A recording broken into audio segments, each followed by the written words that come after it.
caso de que hay algo que no Sí, se graba. lo podríamos editar. Sí. Pero ahora sí le di a grabar. O sea, ahora sí está grabando. Entonces, muy buenos días a todos. Como ven, hay mucho viento por aquí, por el huracán que se anunció. El día de hoy estamos con nuestra gran invitada, Elsa Sainz. Elsa ya nos contará un poquito de quién es.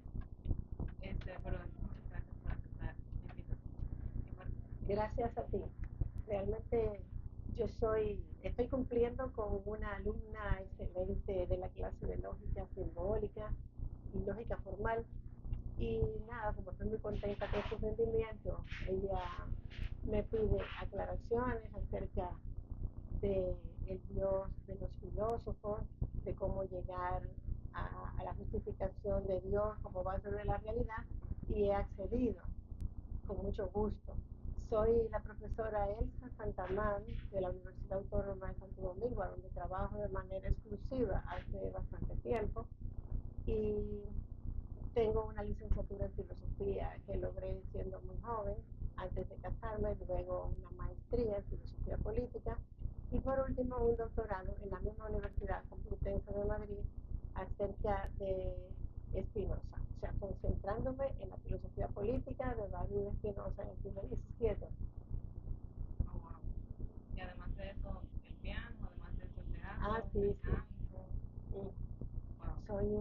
Soy estudiante de piano de toda la vida, graduada del Conservatorio Nacional Dominicano, y, y siempre he estudiado piano hasta el punto de que considero que el día que no estudio estoy faltando a mi propio compromiso conmigo misma. Wow, increíble. A pesar, vamos, sigue todo el poquito, yo iba a decir, a pesar de que tiene ahí. Sí, sí, me quité eso. Ah, no, pero está bien. Entonces, yo creo que sí podemos empezar directico con lo que usted nos mencionaba. La razón por la cual yo quise invitar a la maestra al espacio en el canal es porque ella había mencionado en una ponencia que negar a Dios era como, yo recuerdo perfecto, usted dijo, decir que Dios no es real es decir que el Dios no es padre. Y yo me quedé impactada por o sea, como por la seguridad. Es que en un espacio donde se cree que se es erudito al negar a Dios, cuando usted dijo eso con total seguridad, yo me quedé como, wow, hay otras opciones. Entonces, usted podría hablarnos un poquito de Sí, eso. no es que hay otras opciones. Realmente cuando yo era muy joven tenía una idea imaginativa de la divinidad y pensaba en un Dios humanoide, hombre, que estaba en un lugar del espacio trascendente. Desde ese punto de vista, yo misma, cuando era una estudiante de filosofía en mi licenciatura, eh, me sentía dudosa con respecto a la realidad de Dios, aunque yo había sido criada en un colegio católico, con monjas dominicas, y tenía la fe heredada de abuelas y bisabuelas que visitaban el Güey y para las cuales los símbolos, la tradición y las costumbres eran parte integrante de su vida. Así que ellas me criaron, yo tenía eso en la reserva mental. Sin embargo, como joven, cuestioné la idea imaginativa de Dios que tenemos todos en general cuando no estudiamos filosofía. Recuerdo que a uno de los asistentes de la clase de metafísica, el doctor Antonio Pérez, conocido mundialmente por su capacidad analítica y por sus estudios, sobre todo concentrándose en Hegel, le dije a Antonio, ¿cómo es posible que Hegel creyera en la realidad de Dios? Y él me miró y me dijo, lo que no entiendo es como tú no entiendes que la realidad de Dios es incuestionable. Otra cosa es cómo tú lo puedas entender, porque cada uno tiene una capacidad cognitiva que llega hasta un punto. Para los niños y para la gente inculta, lo más natural es ver a Dios como un hombre. Spinoza dice, si el triángulo pudiera hablar, seguramente Dios fuera eminentemente triangular. Es decir, es normal que en nuestras limitaciones de conocimiento nosotros veamos a Dios como una proyección extra de nosotros mismos. En ese sentido, ejercemos nuestra imaginación como la ejercemos cada vez que intentamos hablar de cosas que no sabemos. Okay. Sí, pero en realidad eh, Dios es, Spinoza comienza por ahí y dice, Dios es la causa sui y por lo tanto no puede ser cuestionada porque en la cadena infinita de las causas eficientes que son las que producen el mundo tal y como lo vemos, Dios es la causa que se está, no que comienza en el tiempo, sino que está produciéndose constantemente en la realidad. Y la necesitamos como explicación de la causalidad eficiente que sí se desplaza en el espacio-tiempo. Es difícil de entender para el que no sabe lógica y para el que no entiende la idea del infinito, pero para el que se ha entrenado en lógica, Dios es incuestionable. Y por eso yo les decía en una conferencia que preguntar que si Dios es real es lo mismo que preguntar que si la realidad es real o que si el dos es par. Porque no se puede preguntar que si la realidad es real. Si haces esa pregunta, caes en un vacío a donde no puedes contestar nada. Y la validez de la pregunta se va a aceptar por la capacidad de respuesta. Entonces, en lógica tú no puedes preguntar que si Dios es real, porque Dios es la realidad. Por supuesto, en una época como esta, a donde tú misma me has dicho que todo el mundo presume de ateo, lo que sucede es que toda la cultura está empujando a la gente a cuestionar la realidad de la realidad. Lo están metiendo en un metaverso de lenguaje ficticio, electrónico, a donde los universos se fingen. Y para mí lo que estamos haciendo es volver a la parte más oscura de la filosofía medieval y abandonando la parte más clara y más auténtica que ella nos dejó para que elaboráramos una cultura occidental a donde el hombre pudiera llegar a alcanzar la libertad. Estamos alejándonos de eso constantemente, estamos volviendo al medieval en el asunto de la metafísica, hablamos de metafísica, pero no nos damos cuenta de que nos estamos metiendo en una metafísica, que es el universo virtual, a donde se cuestiona la realidad de la realidad. Y en ese sentido, estamos cuestionando también a Dios. Pero bueno, mientras cuestionamos a Dios, nuestros hijos se pierden en la droga, hay una incomunicación, las guerras toman fiereza dionisíaca y la gente se pierde buscando un sentido que no pueden encontrar porque tienen que partir de él. Tienen que partir del sentido, eso dice Spinoza, que hay que partir de Dios para poder incluso conocerlo. Wow. Hay que partir de Dios para conocerlo. ¿Cómo lo conocemos? Conociendo la realidad, porque Él es la realidad. Por supuesto lo conocemos por zonas.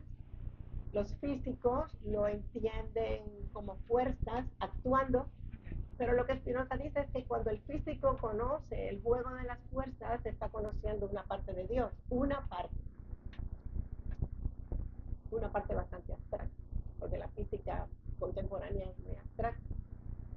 También la química, cuando tú te metes en química, conoces a Dios desde otro ángulo, ya más concreto, ya más elemental, ya más elementos aislados de la realidad, pero tampoco completo, porque te falta lo abstracto, y Dios también es abstracto.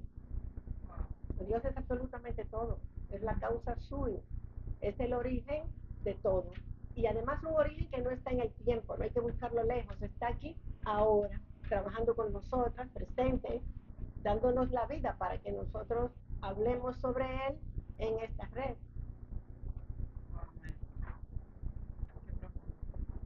Yo creo que No es nada profundo, es normal, es lo más normal. Lo que pasa es que sumergidos en la imaginación como estamos, con nuestras formaciones limitadas, nuestras formaciones siempre limitantes, a donde todo se quiere cuestionar. Es un asunto que heredamos de la modernidad. Por eso Spinoza reacciona en pleno siglo XVII contra la filosofía cartesiana, porque a mi juicio la extrapolación del cartesianismo es lo que tiene a la humanidad en el punto donde está, un punto bastante distal con respecto a lo que ella pudiera conseguir o haber conseguido. Inclusive la utilización de la tecnología pudiera ser como está haciendo en parte. Pudiera ser para ayuda médica, pudiera ser para asistencia del investigador, pero por supuesto un investigador que no parte de la realidad de Dios en su coherencia interna es un investigador cuyos resultados no van a ser aprovechados para el bien de la humanidad. que van a Y la humanidad es parte de la realidad, una parte muy importante. Hay que estar consciente de lo que somos.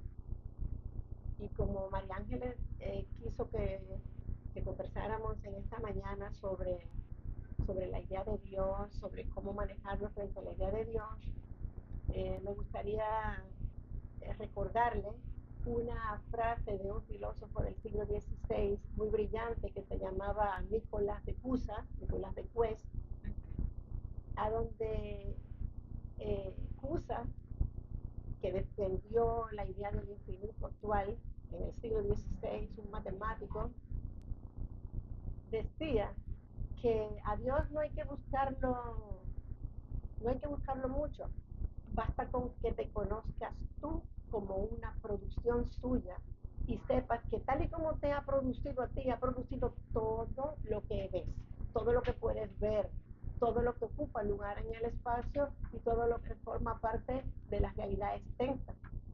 Dios, tú eres cada uno de nosotros, las plantas también y los animales también, somos producción de la divinidad. Conocer cada uno de ellos es conocer la divinidad que lo creó. Por eso el botánico, el biólogo, el astrónomo, el filósofo, que estudia, por cierto, el discurso, estudiar el discurso es estudiar a Dios, porque el discurso es suyo. Nosotros no lo inventamos. Cuando nacemos, a cada generación encontramos el discurso hecho y lo asumimos. ¿Qué es un discurso claro? Nos salvamos. ¿Qué es un discurso turbio? Nos fastidiamos porque tenemos que luchar por aclararlo. Porque no tenemos otra escapatoria. Estamos en la red del discurso. Por eso cuando estos movimientos progre quieren cuestionar la cultura y dicen que la cultura es marcante, adoctrinante, yo pienso, siempre tiene que haber un esquema. Algunos esquemas vienen desde la historia y están justificados por ella, porque en la historia nada pasa que no esté justificado por leyes de alguna índole, ya sean físicas, psicológicas, económicas, pero siempre hay pulsiones legales que determinan que la historia sea como es. Entonces la cultura que tenemos tiene su historia. Cuestionar la historia es cuestionar la realidad y es cerrarse los ojos frente a la realidad. ¿Qué buscan estos movimientos aparentemente progres y neutralizadores de lo que ha llegado al caso? Buscan imponer otros esquemas que no tienen raíces históricas y que por lo tanto no están justificados para ser impuestos sobre ninguna parte de la humanidad. O sea, yo no puedo venir con una teoría abstracta a imponerla sobre esta porque no me gusta. Ok, no me gusta. Yo no soy condescendiente con el esquema de dominación actual, pero tengo que entender que ese esquema de dominación tiene sus raíces históricas que yo no puedo cuestionar. Lo que puedo hacer dentro de él es actuar para mejorarlo. No puedo demolerlo y tratar de imponer un esquema que no viene históricamente avalado. Por lo menos eso es lo que piensa Spinoza y eso es lo que me gusta de él. Que hoy en día sería como eso, bueno, lo que mencionaba, el progresismo, la ideología, todo esto. Las ideologías actuales que todo lo quieren variar sin respetar la tradición, porque la tradición es lo que la historia trajo. No es buena, tiene cosas dificultosas, también tiene cosas positivas, pero no se puede borrar de un plumazo lo que trajo la historia, porque por algo lo trajo. Que la historia la escriben los que vencen. Y yo siempre me pregunto, ¿y quién la va a escribir? No el que pierde. Tiene que escribir del vencedor. Lo que tenemos que hacer todos es tratar de vencer y poner y colgar en la página de la historia nuestra propia identidad actuando. No podemos, por ejemplo, justificar con acciones, entre comillas, una pasividad que en realidad lo que está es aceptando que no podemos hacer nada. Que son cosas del sistema, hay que tumbar el sistema entero. ¿Y tú como individuo qué estás haciendo? Caímos en otro tema interesante que usted había mencionado, que era usted decía, con esa responsabilidad que tiene a la persona que le pasan las cosas.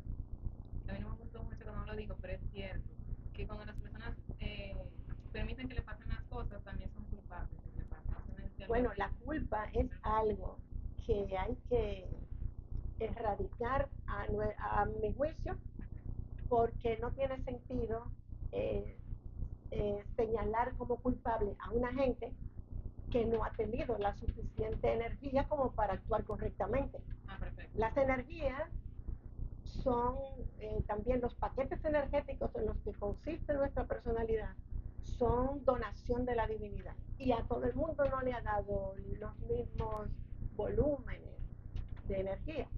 Hay gente más débil que otra, hay gente que no puede entenderlo todo. Hay gente que entiende que su bien está en fastidiar al otro. Y así es como lo entiende. ¿Qué tiene que hacer la cultura frente a ese problema? Tiene que evitar que actúe esa persona. Tiene que educarlo, reeducarlo, tiene que coaccionarlo. No puede apoyar a una mentalidad que piense que para él estar bien tiene que matar a otra persona. Pero, pero no es culpable. Es un monitor de una deficiencia de energía.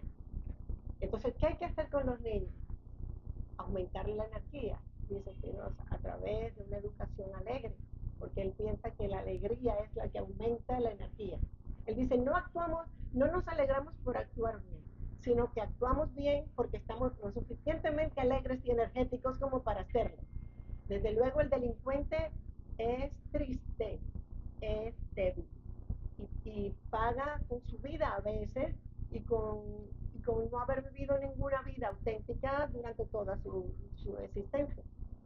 El delincuente es alguien que hay que ayudar, no se puede decir culpable. Aquí en la República Dominicana a la gente le gusta mucho perseguir, perseguir al delincuente y amarrarlo en un palo, golpearlo, quemarle. Pero en realidad el delincuente es una víctima, es la primera víctima de la deficiencia energética y tenemos que ayudarlo. Pero no amparándonos en un sistema que hay que derrumbar, no, porque cuando derrumbamos un sistema que tiene raíces históricas, vuelvo a repetir, lo que vamos a hacer es imponer otro sistema que no tiene raíces históricas en todas las geografías, porque cada uno de los sistemas tiene su historia geográficamente ubicada. Wow. O sea, que la solución sería ir construyendo uno mejor que lo reemplace. Bueno, la filosofía tiene soluciones en el sentido de que activa la, la acción del individuo, porque piensa que nosotros no tenemos que ver, que ver de qué causas somos el resultado, sino que tenemos que vernos como una causa en nosotros mismos para efectos mejores. Porque la mayoría de la gente piensa, ah, bueno, yo actúo mal porque esto y esto y esto, y se va para atrás en la cadena de las causas.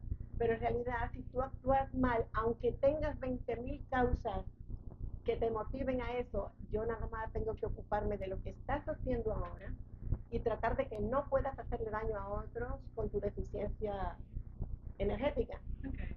Pero no es porque nos vamos a sentar a ver como culpable al delincuente. El delincuente es una víctima a la cual no podemos dejar actuar porque para él acción es destrucción y en ese sentido no se puede permitir. Somos responsables ante los niños que están naciendo ahora y no podemos cruzarnos de brazos frente a la situación hablando teorías abstractas y metafísicas sobre el sistema. El que habla del sistema no tiene conciencia de la acción individual de la que es capaz. Y cada uno de nosotros somos un agente, un gerente de justicia en nuestro propio medio. Sobre todo los educadores tenemos la obligación de hacer que los chicos aterricen en el siglo XXI y se olviden de la búsqueda en, en todo el metaverso que puso en práctica la metafísica, una metafísica abstracta en el medieval, que no dio fruto. Solamente dio el fruto de que originó muchas mentes, como la de Nicolás de Cusa, la de Giordano Bruno, que cuestionaron esos esquemas. Vale. Ya usted nos habla ahí del agresor y la responsabilidad del Individuo. digamos de la víctima, de no sé cómo se le puede llamar. Ah, no, porque lo que yo estaba diciendo no es responsabilidad. Yo estaba diciendo que te relacionas, por ejemplo, con un drogadicto y pretendes casarte con él y crees que tú vas a hacer que él cambie según según tu lógica y según tu comprensión de la realidad, entonces el drogadicto, por ejemplo, te hará daño porque eso es lo que le sale a hacer naturalmente, igual que al león comerse los otros animales, al enfermo mental adicto a la droga le va a hacer natural hacerte daño, robarte el dinero, eso va a ser natural. Pero de esa acción tú no puedes culpar al drogadicto más que a ti, que lo permitiste acercarte a tu mundo confiando en cosas en las que no podías confiar. ¿Por qué confías en cosas en las que no puedes confiar? Pues porque no conoces a Dios. No conoces a Dios. Tú no eres Dios, tú eres un modo de la expresión suya. También el drogadicto con el que te casaste es otro modo de su expresión. Y tú tienes que conocerlo a él para saber que el drogadicto tiene que actuar necesariamente como actúa. Y tú tienes que actuar necesariamente como actúas porque actuaste buscándote esa experiencia y tienes que ser consciente para crecer a partir de ella, de que te creíste Dios, de que te creíste capaz de resetear una personalidad ya reseteada. Ahí era que yo quería llegar. Pero tú me decía, recuerdo bien, que si una persona cae en el volcán o se lanza en el volcán, no puede pelear porque se quemó. Exacto. Entonces la responsabilidad del individuo con sus decisiones que toma en la vida. Sí, lo cual no quiere decir que tú culpes a nadie. Lo que tienes que hacer es prepararte para la realidad de Dios que crea sus cosas y que crea para cada ser su pareja. O sea, tú no puedes violar la realidad de Dios para buscarte una pareja que tú sabes que no es. ¿Y cómo tú sabes que no es? Por tus padres, que son el contacto que tú tienes con la divinidad a través de las causas existentes. Los padres no son cualquier cosa, los padres son el contacto, el único contacto con la divinidad directa que tiene. Bueno, en ocasiones también ellos pueden ser drogadictos. Sí, bueno, sí, pueden haber caído, pero si tú fuiste hija de un drogadicto, tú tienes que comprender eso para no serlo tú. Eso no puede justificarte en fallos, ¿entiendes? Aprovechamos y cerramos. Sí. Ok, pero síganme contando. Es que tiene la patita. Pero nos puede Ven. se puede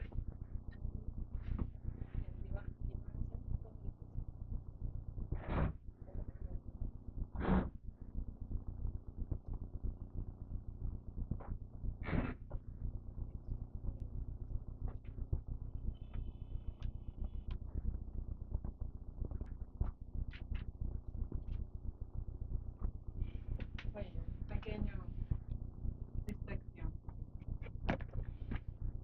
Yo creo que lo que nos quedamos hablando era que no se pueden justificar en fallos.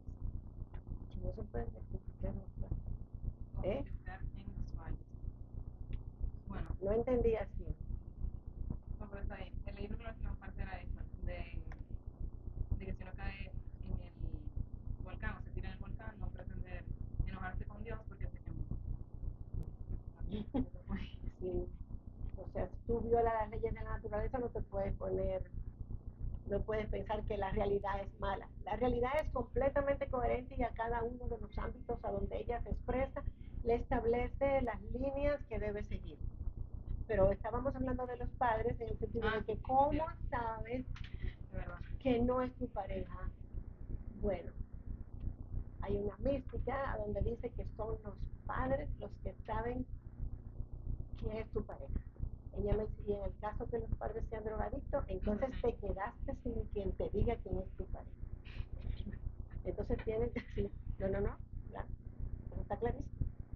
Te quedaste sin quien te lo diga y tienes que buscar a Dios directamente. Ahora, eso de buscar a Dios directamente dice Cusa que no es simplemente, lo único que significa es que tú tienes que conocerte tú, saber quién eres y amarte tal como Dios te hizo. Por supuesto, nada de nacer varón y quererte volver hembra. Y hablar de manera cartesiana como si el espíritu fuera una cosa y la carne fuera otra. Hay que saber con Espinosa que carne y espíritu son exactamente lo mismo. Por lo tanto, un hombre que se quiera volver mujer es un hombre que no se conoce, que no se quiere y que no se ama, tal y como Dios lo hizo.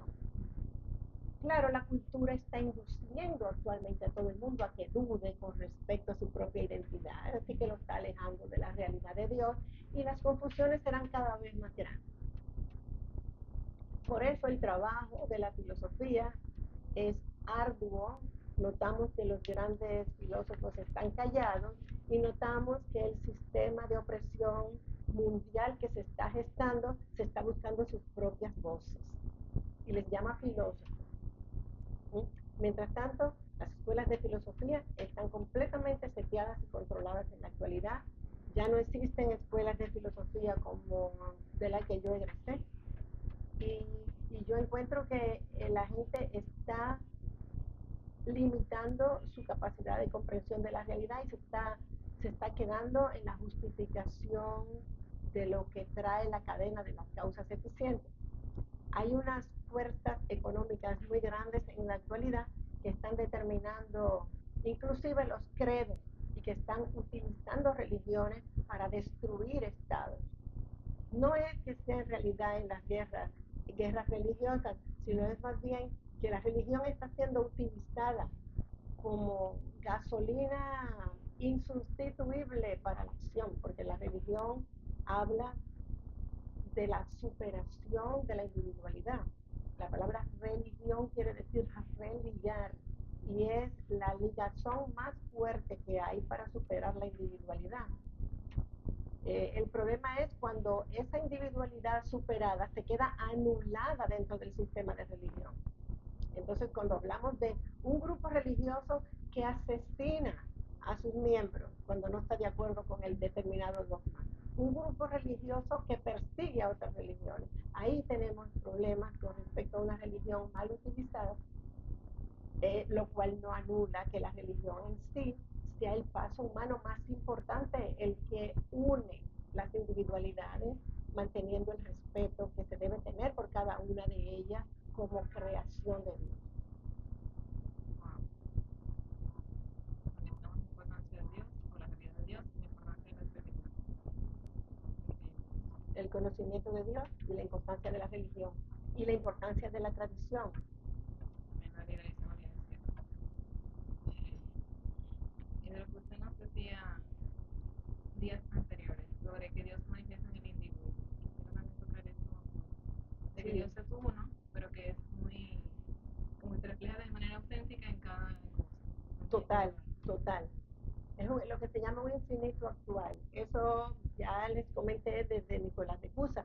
El infinito actual, que significa que cada uno de los individuos en los que Dios se expresa solo aparentemente o imaginativamente limitados en el espacio-tiempo. Cada uno de nosotros y de las plantas y de los animales somos eternos y tenemos al infinito en nosotros mismos. No existe, según Spinoza, divisiones entre los seres. Es toda una continuidad, tanto en los seres individuales. Entre los seres individuales hay una continuidad que habla del infinito, porque los infinitos no se pueden dividir. Es decir, todas las divisiones son imaginativas que yo haga con respecto al infinito.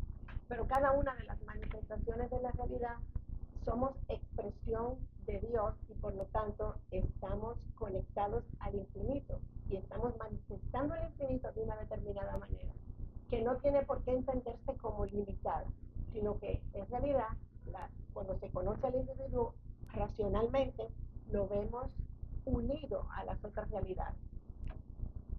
Si lo vemos a nivel pragmático, tenemos que pensar que los individuos respiramos un aire colectivo, emitimos aire que los otros individuos integran. Algunos antropólogos dicen que tenemos todavía en nuestros pulmones y desde que nacemos tenemos células del hombre de Cromañón y de Neandertal porque están en el aire y no se pierden, es una cantidad de realidad que está contenida. Nos tomamos el agua de los ríos, nos comemos las zanahorias y los cerdos, nos integramos en realidad toda a la realidad que es una sola y está continua, solamente que las divisiones son imaginativamente necesarias para que cada uno se ocupe de sí mismo como expresión única de la divinidad. ¿Sí? Esta división es necesaria imaginativamente, porque no podemos abstraernos de la imaginación, tenemos que usarla siempre. Ya vimos una vez el día, así que va a afectar. No sé si creo que estoy bien ahorita.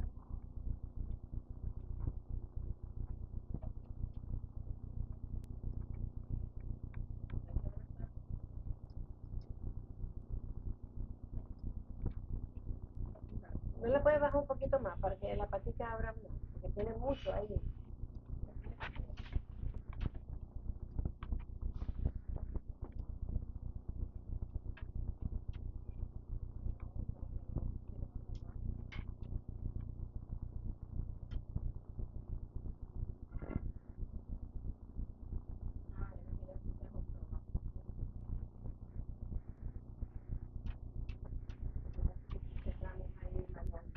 No, Nelly, que ya está justo, mira abajo. Ya está. Ah, no, no, sí, no hay. Ya, ok. Perfecto. Ay, cómo está, pero no se me la ¿Qué tú quieres pensar? Depende. Si usted quiere hablar un poquito también del libro actual, el cual puede aprovechar las 40 y Sí, en realidad hace unos años, 3 años, yo publiqué un libro que tenía resúmenes sobre mi tesis doctoral.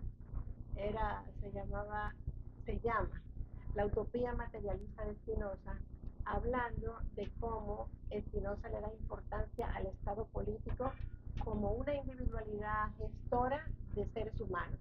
Es decir, según Spinoza, la, la nueva metafísica es la política, porque es en la política a donde los hombres se van a construir tal y como son. Él dice, del Estado reciben los hombres los gustos y las tendencias. Quiere decir que si hoy en día tenemos gustos insólitos, como por ejemplo un hombre que quiere ser perro, es porque el Estado no está funcionando.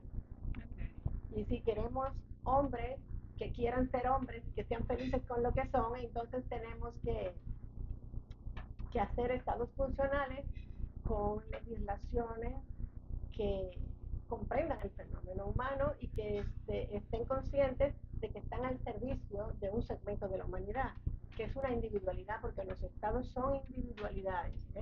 Necesitan fronteras, lo cual no quiere decir que sean enemigos de la frontera vecina, de la otra cultura. No, no, no, no, no. Son hermanos, y merecen los dos llegar al máximo de la expresión divina, porque si Dios ha permitido que tengamos un estado cerquísima, es porque nosotros necesitamos crecer junto con un hermano vecino que tiene que desarrollarse también. Esto no quiere decir que haya que borrar fronteras, porque somos individuos, tenemos frontera imaginativa sí, pero una imaginación que hace falta para el desarrollo.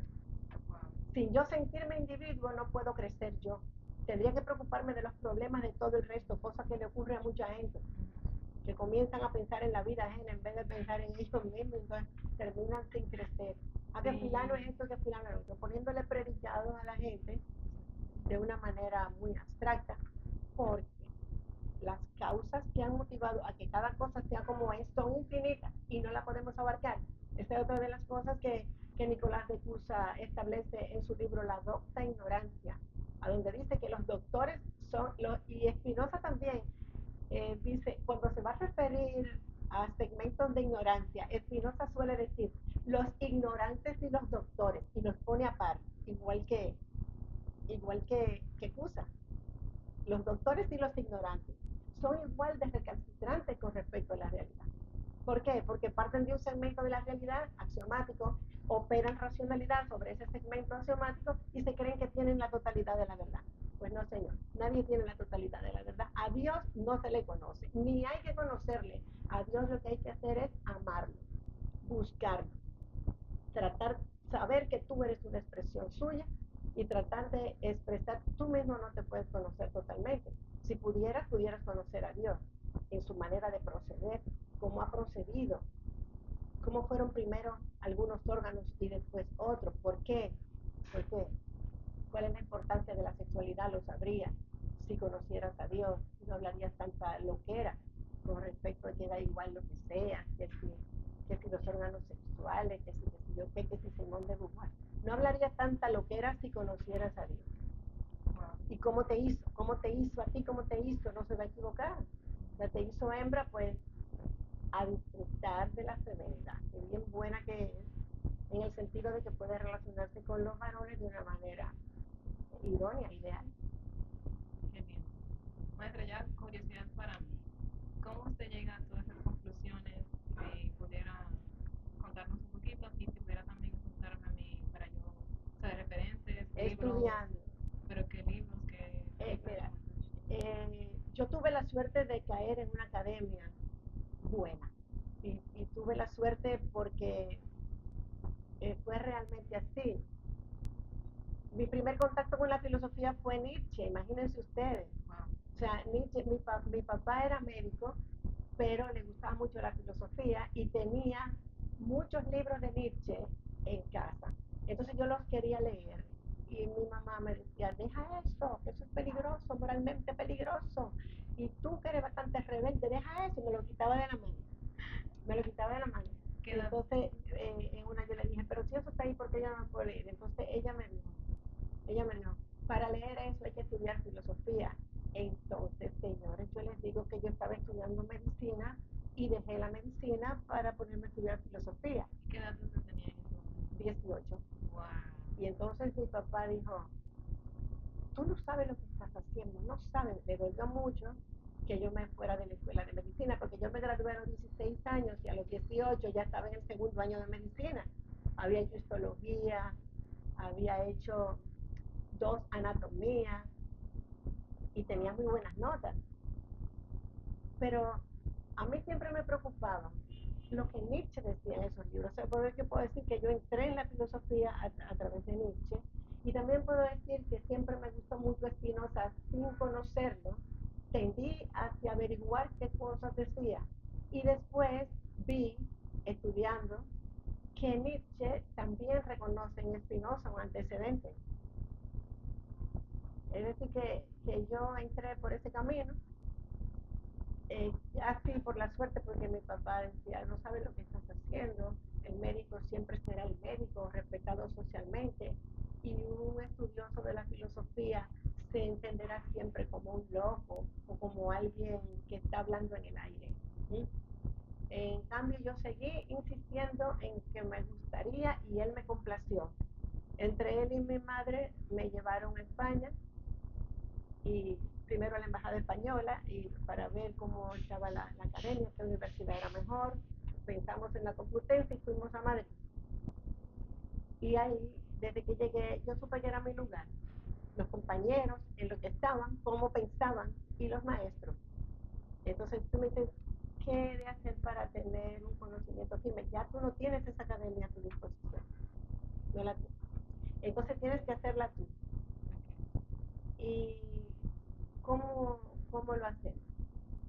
Bueno, pues primero, evadiendo el golpeo de las redes, que le dan a los chicos los resúmenes de los libros. Le dice, no te gastes tanto tiempo en leer esto, yo te lo doy resumido.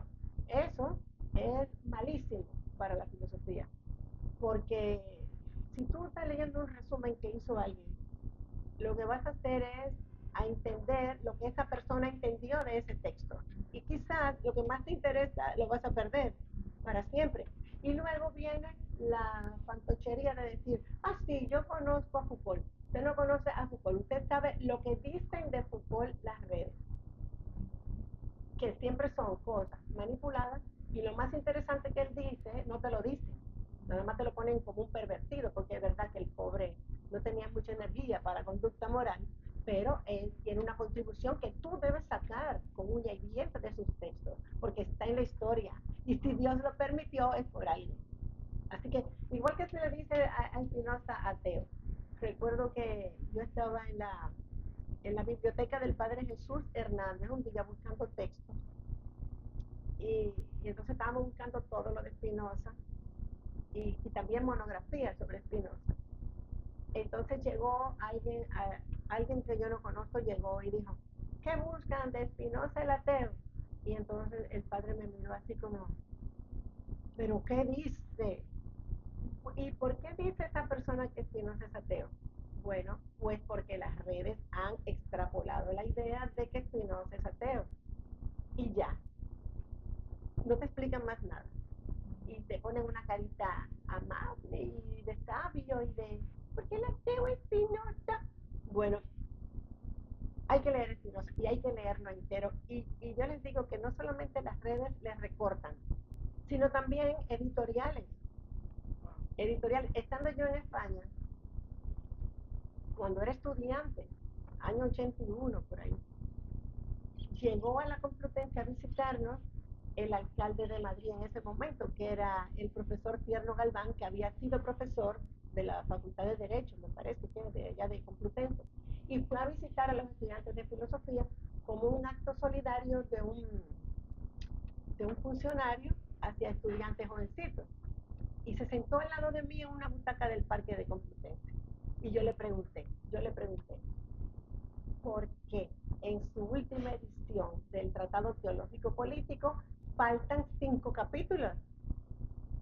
Y me dijo, por cuestiones editoriales, por cuestiones de flexibilidad del libro. Pero ¿qué resulta? Que yo me fui a buscar precisamente esos 5 capítulos para saber por qué habían sido eliminados de la última edición. ¿Dónde lo encontré? En una biblioteca que todavía existe en Complutense, y de eso sí tú puedes disfrutar todavía. Y en línea también, la biblioteca de la Universidad Complutense.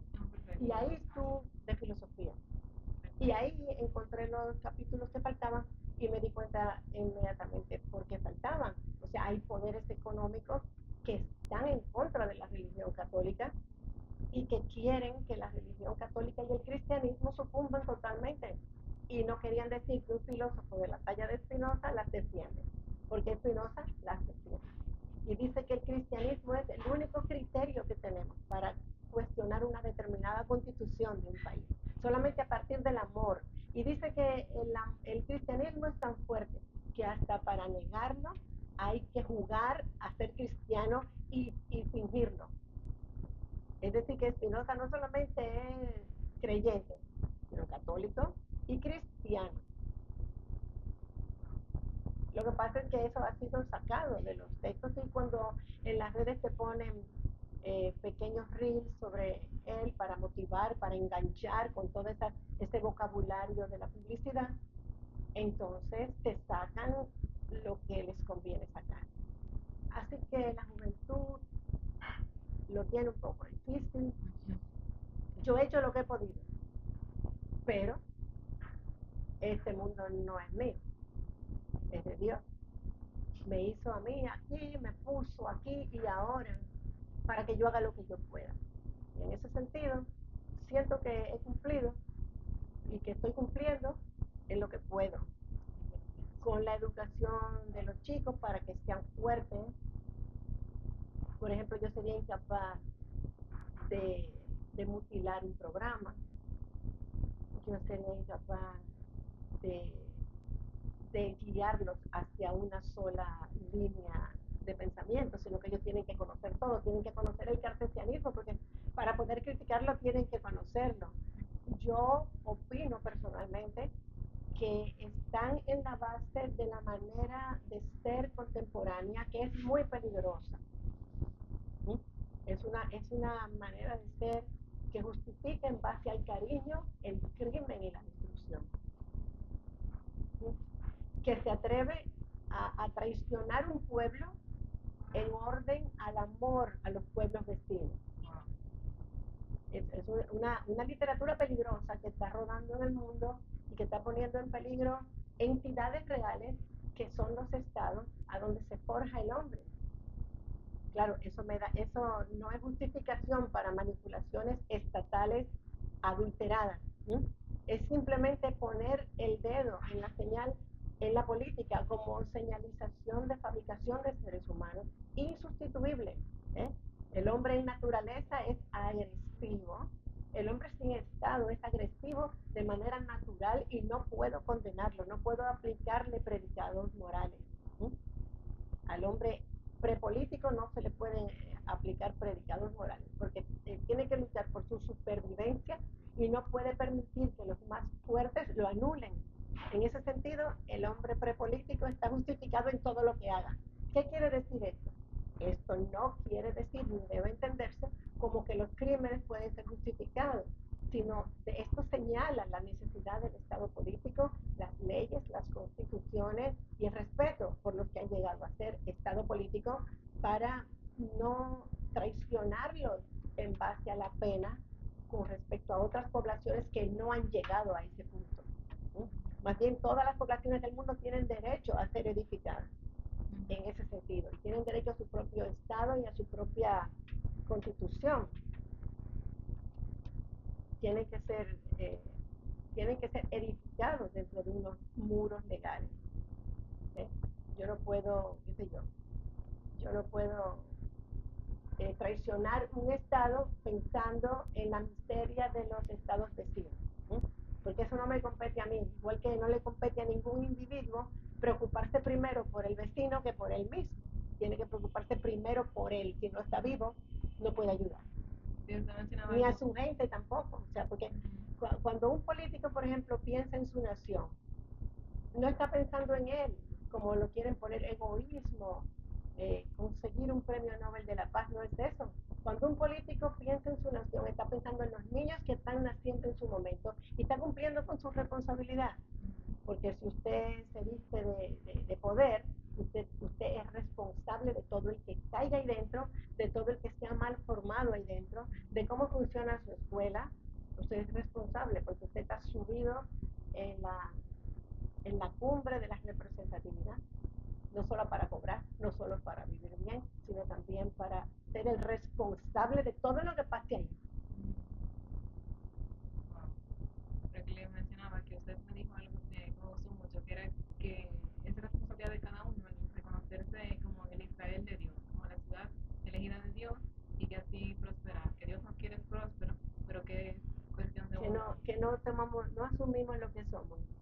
Yo decía, porque eso no lo digo yo, eso lo decía Spinoza. Spinoza decía que Israel tenía muchos problemas porque Israel se sabe pueblo ayudado y bendecido por Dios, pero cree que solamente Él. Ese es el problema. Entonces Spinoza dice, todos los pueblos de la tierra son manifestación de Dios. No todos tienen la misma ayuda, porque hay algunos pueblos que tienen una constitución deficiente, que no es capaz de resolver sus problemas, los problemas que se generan. Cada comunidad tiene una cantidad de problemas específicos que dependen de su geografía, de su historia y de su lengua. Entonces, las constituciones adecuadas son aquellas constituciones que resuelven precisamente los problemas que tiene un determinado pueblo. Todos los pueblos son amados por Dios, pero no todos los pueblos lo saben. Solo Israel lo sabe y por eso los otros pueblos le tienen celos y le tienen envidia. Porque en realidad él es consciente de la mina de oro sobre la que está su vida, pero esa misma mina de oro está en todos los pueblos de la tierra, pero lo ignoran. Por ejemplo, nosotros los dominicanos creemos que nuestra salvación es irnos para los Estados Unidos porque esto nos sirve. La realidad, estamos sentados en una mina de oro como estaba Israel, pero no la explotamos. Israel la explota. Israel desaliniza el agua del mar. Israel fertiliza los desiertos. Le peleó históricamente terrenos al mar en España. O sea, Israel secó el mar en la albufera de Valencia y se estableció en la albufera.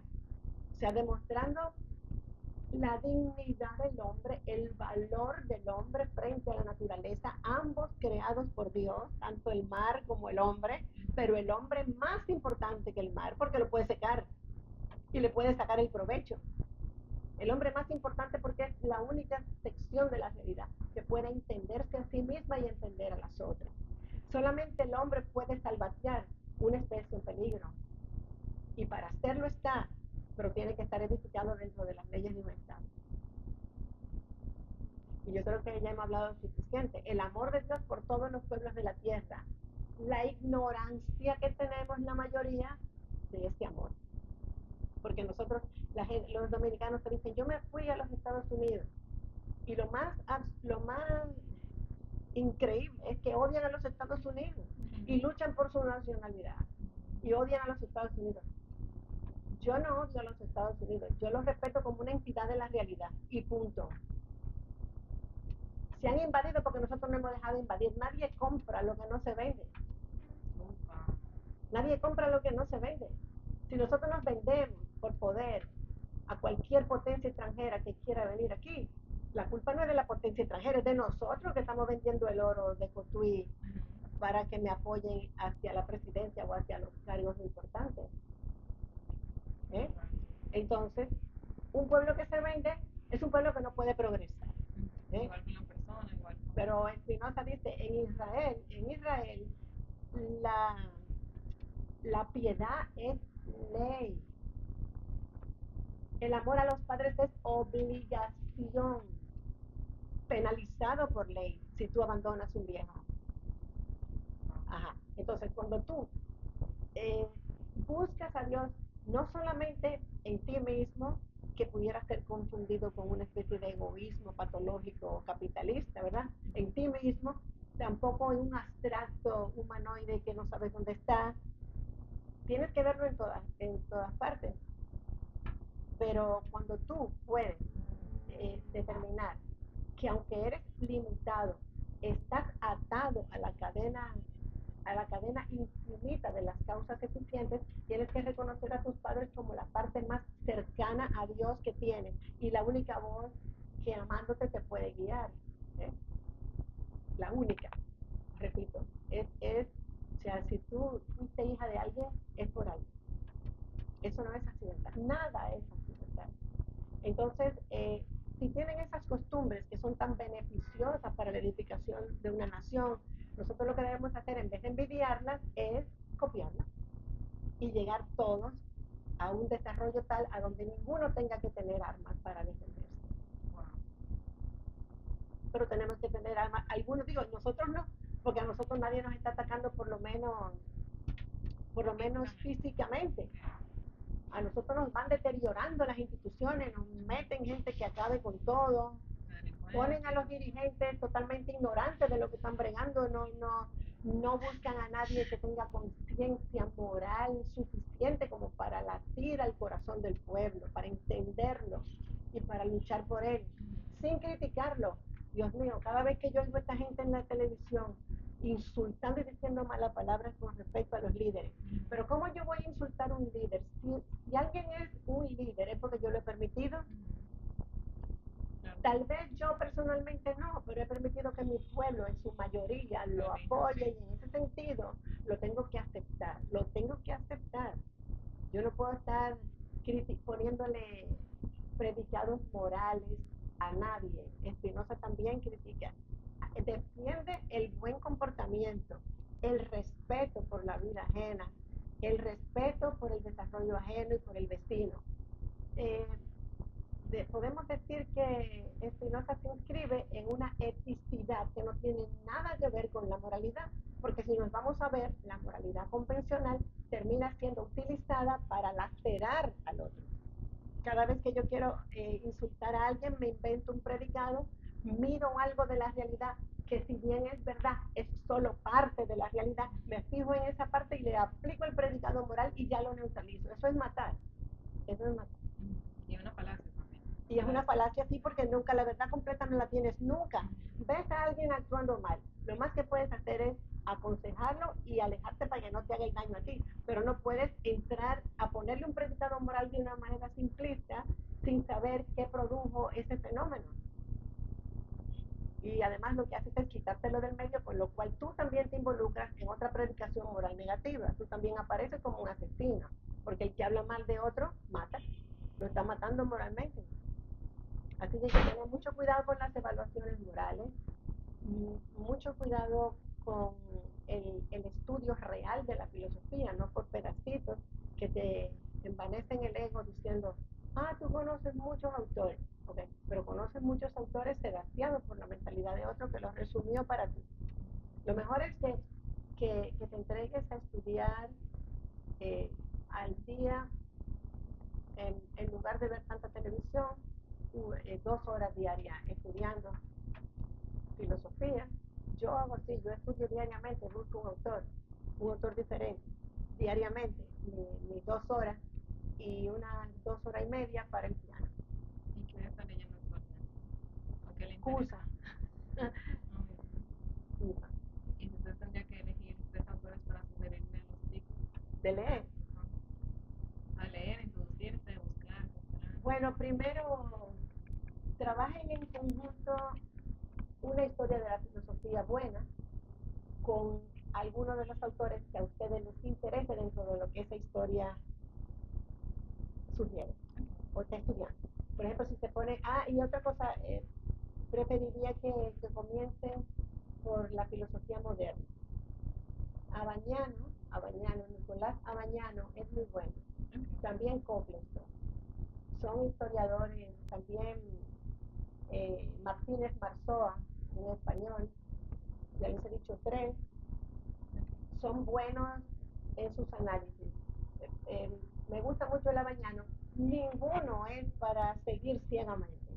Todos tienen una óptica, pero Abañano es bastante serio, bastante completo en sus estudios. Y cuando estén viendo diferentes autores dentro de la historia de la filosofía, entonces el que les llame la atención, lo buscan el original y lo leen. Perfecto. Eso es lo que yo pienso, caminar así, porque comenzar con la filosofía moderna para ver el Renacimiento, me lo encuentro sumamente importante. Cusa es del Renacimiento. Una de las últimas preguntas, Vanessa.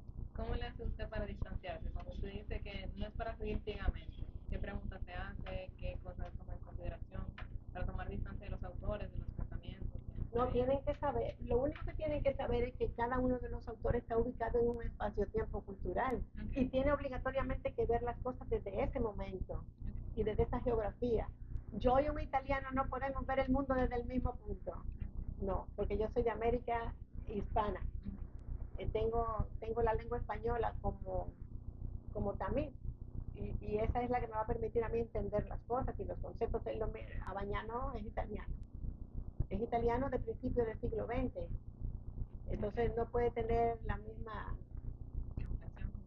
Sin embargo, si tú te pones en las historias actuales, que está, por ejemplo, estoy pensando en uno muy resumido y muy bueno, que además de resumido es bueno. Harnack, Justus Harnack. Este es de la Universidad de Aarhus. Él es, bueno, pueden combinar el Abañano y el Harnack, porque Harnack es demasiado conciso, entonces te ubica rápido. Y el otro es demasiado detalle. Entonces tú puedes ir con uno y otro y no es que vayas a dudar de nadie. Por ejemplo, de Harnack tú no puedes dudar de nada porque todo lo hace lógica en mano. O sea, todo es lógica y lo que está en la lógica es evidente para todo ser humano pensante. Así que la lógica es una guía muy importante porque hay cosas que no se pueden sostener. Si la están sosteniendo y la están defendiendo, ya tú dices, pero esto, porque la lógica esto te hace como, te pone evidencia. Algunos de mis compañeros en la carrera decían que en filosofía lo único que hay que aprender es lógica. Ellos decían, no es lo primero, es lo único. Porque si tú no sabes lógica, no puedes darte cuenta de cuando violan las leyes, de cuando un concepto se anula a sí mismo. Por ejemplo, un concepto de Dios que mata, se anula a sí mismo porque Dios es la creación, Dios es la base de la creatividad y de la productividad. ¿Cómo voy a justificar el asesinato? No puedo justificar el asesinato por ninguna razón, por ninguna, porque yo no puedo ver en el hombre las causas que lo llevaron a, sino yo tengo que ver los efectos que está produciendo con. Yo no puedo decir, por ejemplo, que la matanza que hizo Hamás a los israelitas está justificada porque ellos fueron a ocupar esa tierra después de la Segunda Guerra Mundial. yo tengo que ver que ellos mataron a gente que estaba durmiendo, no guerreros, gente que estaba durmiendo. Otra cosa es saber si los israelitas vivían ahí desde la época ancestral, desde cuando los cananeos y los jebuseos. Otra cosa es saber eso, pero de momento ningún crimen está justificado con nada, con nada.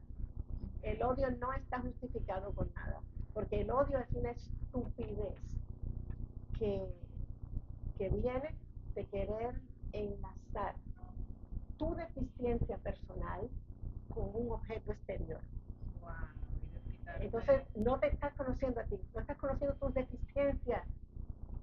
Estas deficiencias que te llevan a vender tu pueblo, ¿eh? Que te llevan a utilizar una educación deseducativa, que te llevan a sembrar el odio en niños recién nacidos. Eso es una deficiencia, eso es una deficiencia tuya, no de otra persona. El odio es eh, la actitud más estúpida entre todas las que se puedan hacer, porque implica, solamente la gente muy torpe puede odiar, porque implica relacionar tu vacío de energía con un objeto exterior. Y ningún objeto exterior puede entrar a donde hay energía. Es decir, si tú tienes deficiencias, el problema es tuyo. Tienes que alegrarte, tienes que buscar qué te gusta, tienes que subir el índice de energía para ser feliz. Y cuando eres feliz, comienzas a actuar bien. Y comienzas a olvidarte del odio y de las otras personas. Nadie tiene significatividad para ti. Nadie tiene protagonismo en tu estado espiritual. Nadie tiene ese estado. Eso es una cantidad de energía que Dios te dio y que tú puedes disfrutar o desgastar haciendo experimentos sexuales, comiendo disparate, bebiendo en demasía o con drogas. Tú le puedes gastar si tú quieres, pero cuando la gastas no venga a echarle la culpa al otro de que tú la gastaste. Eso es todo. Bueno, maestra, muchísimas gracias por estar aquí conmigo un ratito. Bueno, y por invitarme a su casa y todo eso. Muchas gracias a ustedes por ver. Bye bye. Gracias a María Ángeles por haberme hecho entrevista, por haber venido a mi casa, por recordarme de cuando fui su profesora, demostrando que es una persona sensible y agradecida, lo cual es una bendición. Gracias a todos ustedes.